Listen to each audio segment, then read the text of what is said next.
Yeah! My name's Derek. I'm working on a bug, and I want to show you guys my progress. This project is not intended to be instructional because I'm going to be doing a lot of things that I shouldn't do with this bug. There's going to be times where I'm not going to use the correct procedures. I'm not going to strip this down to bare metal. I'm going to leave dents and dings in it.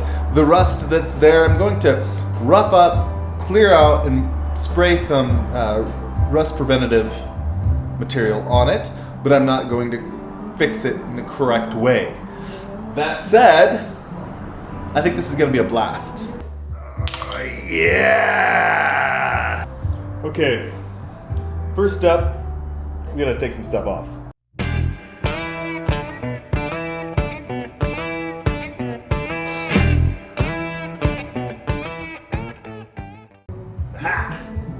Alright, so this is one of those areas where I'm gonna spend a little bit of time, but not a tremendous amount of time because, well, I don't have time, and honestly, I just don't care tonight.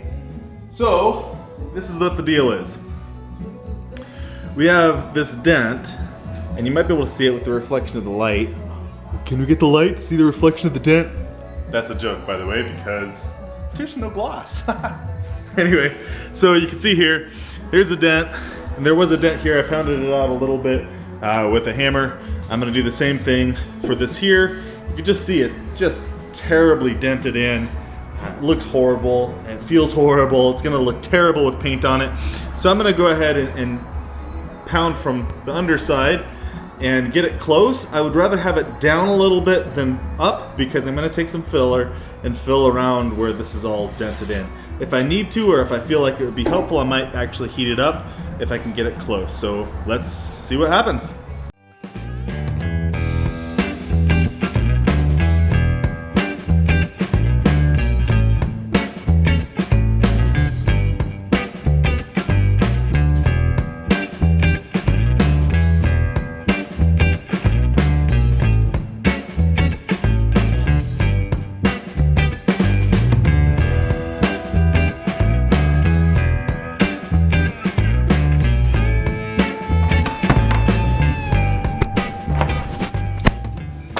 Alright, so it's not perfect, but it's a little better.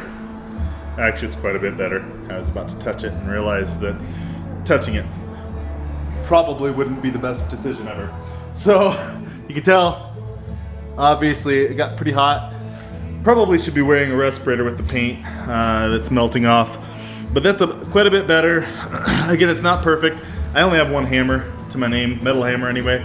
So if I had another hammer, I could get this a little better by tapping on both sides, or even if I just had a piece of metal to hold on the other side while I hit it. But that's close.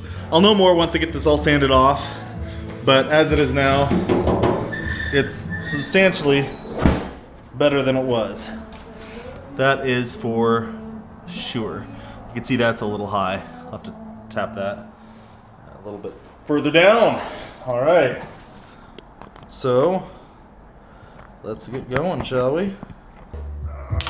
Yeah!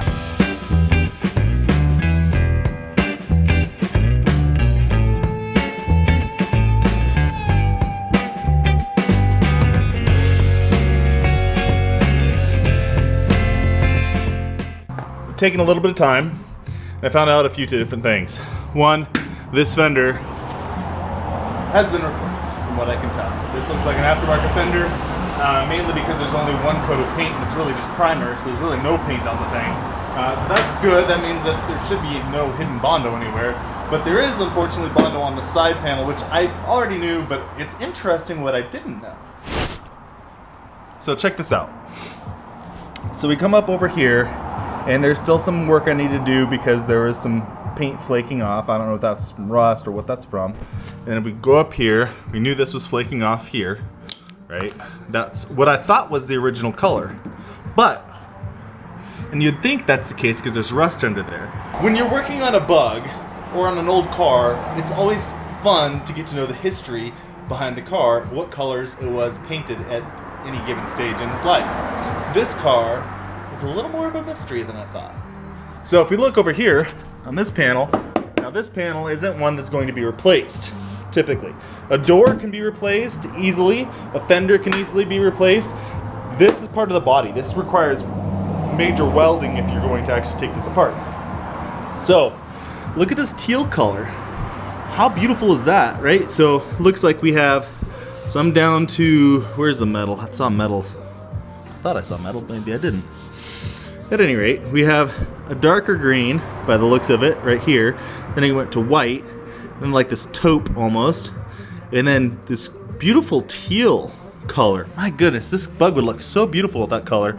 And then more of a yellow, and then of course this gray, but I'm guessing they had a green on it before that. So it is a mystery. Let's proceed and see if we can find any more clues to be able to determine what the paint life of this car has been.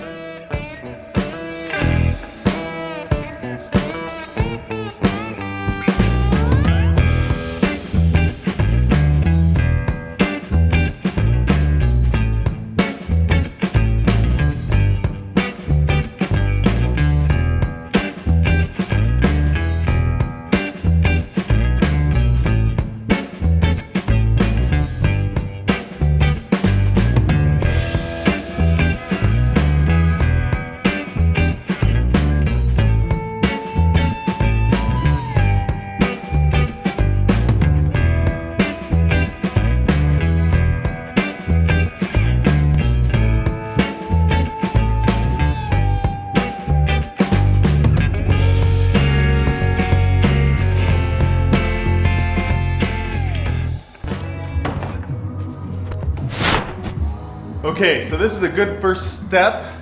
There's still a lot more work to do, but this is where we're at, and this is what we've accomplished today.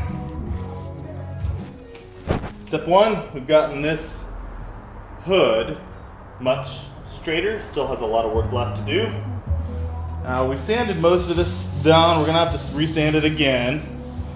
I'm gonna have to pull a bumper off, of course, to be able to get the rest of the fender sanded, but this fender's not gonna take any time. I'm not worried about that at all. Something to note, each one of these little silver spots, that's the metal, of course, and notice how much bigger it is. I'm doing that for every place that there is a little nick in the paint. And the reason you wanna do that is if you paint over the nick, of course you're going to see the nick. If you just sand down to that small little area where that nick in the paint is, you're gonna see a ripple in the paint once you've actually laid down your base coat and your clear coat after your primer, of course. So every time there's a little nick, I'm gonna be doing something like this. So for example, let's try to find one. Well, here's a bigger nick, but this area right here, I could just sand that out, but I'm gonna end up sanding an area that's out around like this.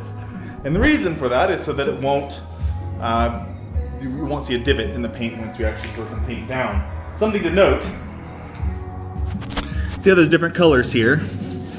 The sharper the edges, so the closer the colors are to one another, that means it's a steeper angle, just like a topographical map. So what you want to see is these colors. You want to see more of each one of these colors.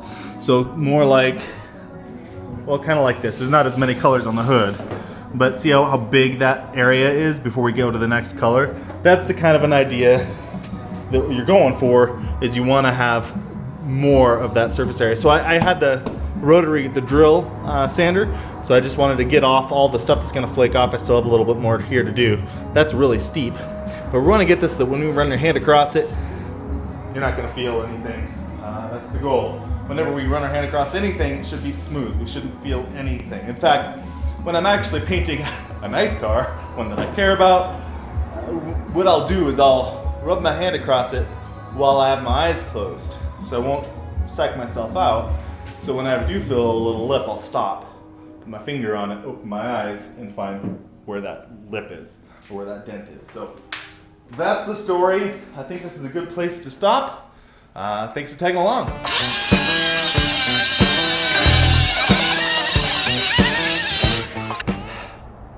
I cannot tell you the amount of times I've attempted to shoot this outro. Hey guys, thanks for watching. Hey guys, thanks for watching. Hey guys, thanks for tagging along. Hey guys, thanks for joining. Well, sometimes it's difficult coming up with a good outro. Well, I cannot even begin to tell you how many times I've attempted this outro. So, this is me being real. My name's Derek. I'm working on a bug, and I want to show you guys my progress as I go. So each day there's going to be a new video. As you can see, I've done a little bit more since I've shot this, and I will continue to do so. My anticipation is to have this painted by next weekend. That means there are going to be several more videos to come. If you'd like to join, feel free. If you'd like to see new content, feel free to subscribe, hit the notification bell if you want to. If you didn't find this very entertaining at all or very helpful, then don't bother. It doesn't hurt my feelings. I'm just doing this for fun. Yeah!